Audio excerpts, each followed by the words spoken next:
मेरे प्रियो, हमें इस संसार में जीने के लिए परमेश्वर की बुद्धि का होना बहुत ज़रूरी है। परमेश्वर की बुद्धि हमें तब मिलेगी जब हम उसके साथ में चलेंगे, उसके साथ में संबंध बना के रखेंगे, तो परमेश्वर की बुद्धि हमारे जीवनों में इस रास्ते को दिखाने के लिए जहाँ पर इस संसार में है, हमें अगुवाई करके देगा। हालेलुया! मैं आपसे कहना चाहती हूँ, संसार में यदि देखेंगे मनुष्य जिसके पास धन दौलत है, बड़े-बड़े घर है, बहुत सारे ज़मीन जायदाद है, वे तौलते हैं कि ये इनके पास में बुद्धि है। लेकिन मैं आपसे कहना चाहती हूँ वो बुद्धि अस्थायी है, स्थिर नहीं है।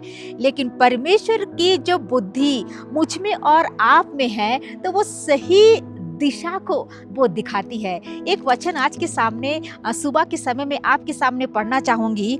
भजन संहिता 49 उसके 20 पद में परमेश्वर का वचन कहता है, मनुष्य चाहे प्रतिष्ठित भी हो, परंतु यदि वे समझ नहीं रखते, वे पशुओं के समान है जो मर मिटते हैं।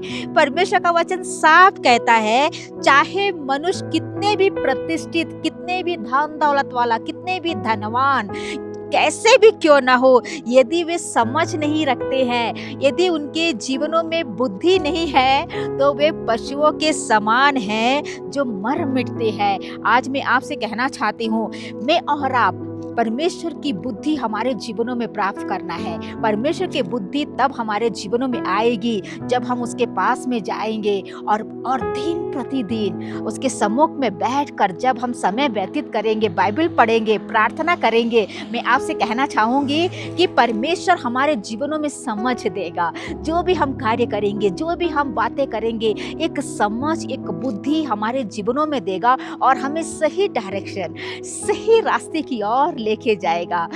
आज की सुबह मेरी भाई, मेरी बहन परमेश्वर से प्रार्थना करे, उसके करीब में और कहे, परमेश्वर आप मुझे अपनी बुद्धि से भर दे। जो भी मैं निर्णय लूँगा, जो भी मैं निर्णय लूँगी, जो भी मैं कार्य करूँगी, आपकी बुद्धि के अनुसार मेरे हर कदम आगे बढ़ने पाए। यदि हम अपने जीवनों में सोचकर यदि हम आगे बढ़ेंगे, परमेश्वर की उस जगह को हम ना देखते हुए, उसकी बुद्धि को हमारे जीवनों में लागू ना करते हुए, हमारा जो मार्ग है नाश की ओर जाएगा। तो इस वचन हर एक के जीवनों में आशीष होने पाए और आज का दिन हर एक के लिए आशीष में हो। जय मसीह की। God bless you.